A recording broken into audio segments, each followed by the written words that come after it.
Hello नमस्कार दोस्तों। आज हम बात करने जा रहे हैं कि बिहार में जो उपचुनाव होने वाला है उसमें मुस्लिम वोट किधर जाने की संभावना है। खास करके अल्पसंख्यकों वोटों की काफ़ी डिमांड होती है और आरजेडी यूं बोले तो इंडिया गठबंधन इस पर अपना एकाधिकार मानता था पहले, लेकिन इस बार की चुनाव परिस्थितियां बदल गई है। इसीलिए ये कहना पड़ रहा है कि किधर जाएगा, क्योंकि मुस्लिम वोटरों में भी ये सोच पड़ गई है। वो लोग भी इस पर सोच समझ रहे हैं कि वोट किधर करना है, वोटिंग किधर करना है। क्योंकि पहले तो उनका वोटिंग पैटर्न एक रहता था, जिधर बीजेपी के कैंडिडेट हैं उसके खिलाफ अपोजिट साइड में जो जीतने वाले या बीजेपी कैंडिडेट के सामने मजबूती से लड़ने वाले उम्मीदवार होते थे उनको वो लोग वोट देते थे, चाहे कांग्रेस को हो, आरजेडी को हो या फिर क्यों निर्दलीय ना हो। आप लोगों ने देखा होगा साल 2024 के लोकसभा चुनाव में पप्पू यादव पूर्णिया से निर्दलीय लड़ रहे थे, तब भी मुस्लिम वोटों ने वहां, हालांकि बीमा भारती आरजेडी के उम्मीदवार रहते हुए भी संतोष कुशवाहा जो जेडीयू के उम्मीदवार, एनडीए बीजेपी के उम्मीदवार थे,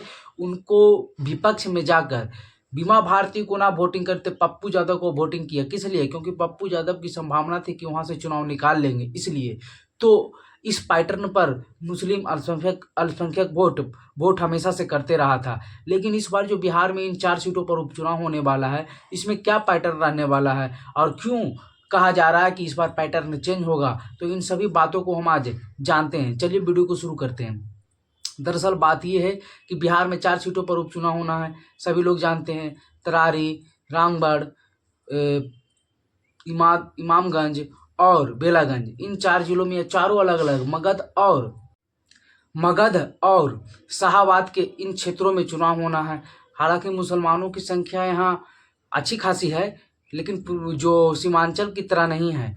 तो यहाँ भी मुसलमान वोट जीत और हार तय करते हैं और हमेशा से ये बीजेपी के विरुद्ध में ही वोटिंग करते रहे हैं, लेकिन इस बार, और आरजेडी गठबंधन के साथ ही, लेकिन इस बार कहा यह जा रहा है कि आरजेडी गठबंधन को भी झटका लग सकता है इस बार के चुनाव में। क्यों? क्योंकि इसी चलते आरजेडी ने आनन फानन में आकर, आप लोग देखे होंगे कि शहाबुद्दीन और आरजेडी के बीच किस प्रकार से उतार चढ़ाव की राजनीति चली है जब से शहाबुद्दीन की मौत हुई है उसके बाद से। लेकिन 2024 के बिहार विधान उपचुनाव से पहले ही आरजेडी ने कैसे शहाबुद्दीन की पत्नी और बेटे ओसामा साहब और हिना साहब को अपने आरजेडी में फिर से वापस मिला लिया।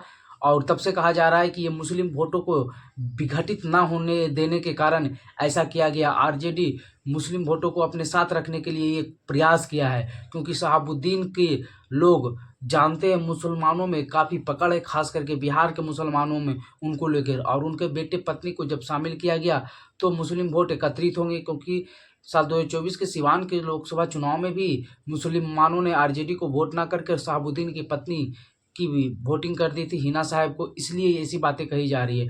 और सबसे बड़ा खतरा तो नज़र आ रहे हैं प्रशांत किशोर। जी हाँ, 2024 के लोकसभा चुनाव में प्रशांत किशोर और ओवैसी को भी कमतर आंकना ये अच्छा बात नहीं है, क्योंकि जिस प्रकार से उन्होंने सीमांचल के क्षेत्रों में अपना प्रभाव दिखाया है और 4 सीट 2020 के विधानसभा चुनाव में जीतकर आए थे, 3 को आरजेडी ने अपने साथ मिला लिया। फिर भी अख्तरुल ईमान जो अभी प्रदेश अध्यक्ष हैं और विधायक भी हैं किशनगंज के एक विधानसभा से, वो अभी भी ओवैसी की पार्टी में हैं। तो इसलिए कहा जा सकता है, और ओवैसी जो 4 विधानसभा सीट है उन सभी में अपना उम्मीदवार उतारा है और अच्छी खासी वोट काटने की उम्मीद है उनके उम्मीदवार को। और आप लोग सभी जानते हैं कि ओवैसी वोट किनका काटेगा। तो ओवैसी के पास जो वोटिंग पैटर्न है, उनके पार्टी को जो वोट मिलेगा, उनके पार्टी का चुनाव चिन्ह जो पतंग छाप है, ओवैसी खुद हैदराबाद से सांसद है, ये आप लोग सभी लोग जानते हैं। और ये मुसलमानों को मुद्दों को लेकर ज़्यादा उठाते हैं, तो उनको जो भी वोट पड़ेगा, जो भी 5,000, 10,000 जो भी वोट पड़ेगा, वो सभी मुसलमानों का भी वोट पड़ेगा। और जितना मुसलमानों का वोट पड़ेगा वो सभी आरजेडी के ही खाते से वोट कटेगा, ये आप तो जान लीजिए। दूसरी बात है कि जो हैं प्रशांत किशोर, उन्होंने भी टिकट बंटवारे में इस प्रकार से, मतलब कि मंच सजाया टिकट का, कि लोग हैरान रह गए। और उनकी राजनीति का पैटर्न ही, उनकी बेस वोट ही बताया जा रहा है, बताते हैं लोग कि उन्होंने जो बेस वोट बनाया है अपने आप को मुस्लिम और फॉरवर्ड को मिलाकर बनाया है उनका बेस वोट।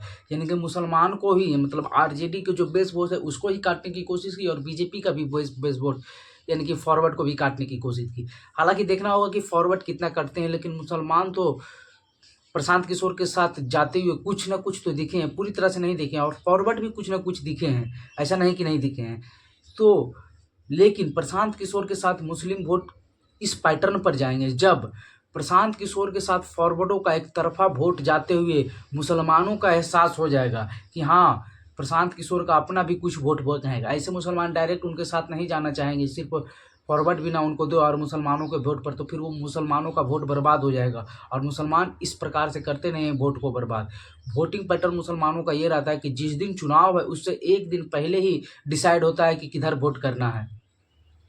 तो प्रशांत किशोर की तरफ और वोटिंग के दिन भी डिसाइड होता है। वोटिंग के दिन सुबह में वोटिंग पैटर्न को देखते हुए मुसलमान शाम को अपने बल्क मात्रा में जाकर वोटिंग करते हैं, सुबह की स्थितियों को जानकर परख कर। तो प्रशांत किशोर को ये साबित करना होगा अपना बेस वोट बैंक कि फॉरवर्डों का जो बेस वोट बैंक है, फॉरवर्डों का कुछ ही मतलब एक ही दो जातियां अगर बल्क में प्रशांत किशोर के साथ जुड़ती है, तब फिर मुस्लिम वोट प्रशांत किशोर के साथ दे सकती है। तब फिर आरजेडी के लिए खतरे की निशानी हो जाएगी और ओवैसी के लिए भी बिहार में। और अगर ऐसा नहीं होता है, प्रशांत किशोर के साथ कोई भी एक जातियां जुड़ती नहीं है, तो डायरेक्ट अगर प्रशांत किशोर सिर्फ मुसलमान के वोट के आधार पर अपने आप को मजबूत करना चाह रहे हैं, और ऐसा अगर वोटिंग के दिन सुबह में पता चल जाता है, तो फिर मुसलमान भी इधर वोट ना कर कर आरजेडी या फिर ओवैसी किसी को कर देंगे। ज़्यादातर चांस है आरजेडी को ही करेंगे अगर प्रशांत किशोर की ये स्थितियाँ, लेकिन प्रशांत किशोर के साथ जुड़ जाती है। खास करके बेलागंज में जैसे भूमियारों की अच्छी खासी संख्या है, और जहानाबाद के लोकसभा चुनाव में किस प्रकार से चंदेश्वर चंद्रवंशी को हराने के लिए भूमियारों ने अपोजिट में जाकर वोट कर दिया एनडीए के। तो हो सकता है कि बेलागंज में अगर भूमियार प्रशांत किशोर की पार्टी के उम्मीदवार के साथ आ गए बल्क मात्रा में, तो फिर मुसलमान भी उनके साथ आ जाएंगे। और आपको ये भी बताते चले कि बेलागंज में विश्वनाथ यादव, सुरेंद्र यादव जैसे बाहुबली स्थापित नेता के बेटा चुनाव लड़ रहे हैं, तो ये भी देखना होगा, क्योंकि वहाँ से चुनाव सुरेंद्र यादव हारे नहीं हैं और उनका वो गढ़ माना जाता है। तो वहाँ M22 समीकरण तो इंटैक्ट रहना चाहिए, लेकिन प्रशांत किशोर क्या इसमें छेद कर जा पाते हैं? इस बिहार के उपचुनाव में ही पता चल जाएगा प्रशांत किशोर की हैसियत कि कितने दम हैं, कितने छेद कर पाते हैं। अगर कर दिए तब तो फिर ये आरजेडी के लिए काफ़ी विनाशकारक हो जाएगा, क्योंकि सुरेंद्र यादव जैसे नेता के परिवार के सदस्यों के खिलाफ भी ये कर देते हैं, तो फिर 2025 के बिहार विधानसभा चुनाव में बहुत ही खतरे की निशानी हो जाएगी। साथ ही जो है इमामगंज में उन्होंने अपना कैंडिडेट एक पासवान को दिया, इसलिए क्योंकि दलित और महादलित का वहाँ मामला चले जाएगा, और दोनों उम्मीदवार आरजेडी हो या फिर बीजेपी एनडीए गठबंधन, दोनों तरफ से मांझे उम्मीदवार ने उन्हें पासवान दे दिया, जिसके चलते मामला वहाँ भी क्रिटिकल हो चुका है। और देखना ये होगा, चुनाव के बाद ही पता चलेगा, लेकिन ऐसे जो कागजी समीकरण बन रहा है उसके अनुसार अगर पासवानों का वोट इनके पास चला आता है, तो फिर चिराग पासवान की अहमियत क्या रह जाएगी एनडीए में। और फिर जो प्रशांत किशोर का बेस वोट बैंक है, फॉरवर्ड अगर कोई साथ दे देते हैं, तो फिर तो यहाँ दिक्कत होने वाली है। उसी प्रकार से आप तरारी चले जाएँ या फिर रामगढ़ चले जाएँ, दोनों जगह हो सकता है इसी प्रकार की समीकरण। प्रशांत किशोर अच्छी खासी मजबूती से चुनाव लड़ रहे हैं, लेकिन चुनाव जीत जाएंगे ये कह नहीं सकते हैं, और चुनाव हार जाएंगे ये भी नहीं कह सकते हैं। चुनाव में संभावना मेरे अनुसार लग रहा है कि अच्छी खासी वोट उनके जो कैंडिडेट है ला देंगे, और अगर वो अच्छी खासी वोट ला देते तो 2025 के लिए कैपेबल हो जाएंगे, और 2025 में फिर उनकी पार्टी को लोग और भी ज़्यादा एक्सेप्ट करने लगेंगे।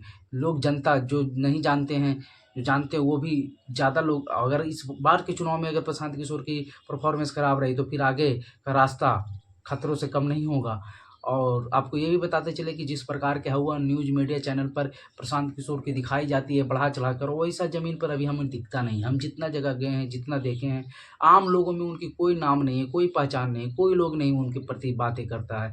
लोग सिर्फ वही बात करते हैं जो सोशल मीडिया से जुड़े हुए हैं, वो भी खास करके जो डिजिटल मीडिया यूट्यूब चैनल के माध्यम से वीडियो देखते हैं, वो ही लोग, युवा लोग, कुछ युवा लोग उनको बारे में जानते हैं और उनकी बातें करते हैं। ऐसे तो बहुत कम, ज़मीनी स्तर पर बहुत कम दिखता है, लेकिन वो जो भाषण देते हैं, जो राजनीतिक मैनेजमेंट जानते हैं, उनके लिए, उनके उम्मीदवारों के लिए एक प्लस पॉइंट जाती है। तो और मुसलमान का वोट कितना वो अपने साथ कर पाते हैं इस चुनाव में दिख जाएगा, और उनका बेस वोट कैसे बनता है मुस्लिम का और यादव का, और ओवैसी का भी दम दिखेगा कि ओवैसी क्या 2020 के परफॉर्मेंस को रिपीट कर पाते हैं। कम से कम मुस्लिम वोटों में अगर 10-15 हज़ार का भी छेद कर देते हैं, तो फिर ये खतरे से कम नहीं होगा। फिर आप देखना आरजेडी को भी होगा कि वो अपने बेस वोट बैंक को कैसे बचाते हैं। तो वीडियो पर बने रहना।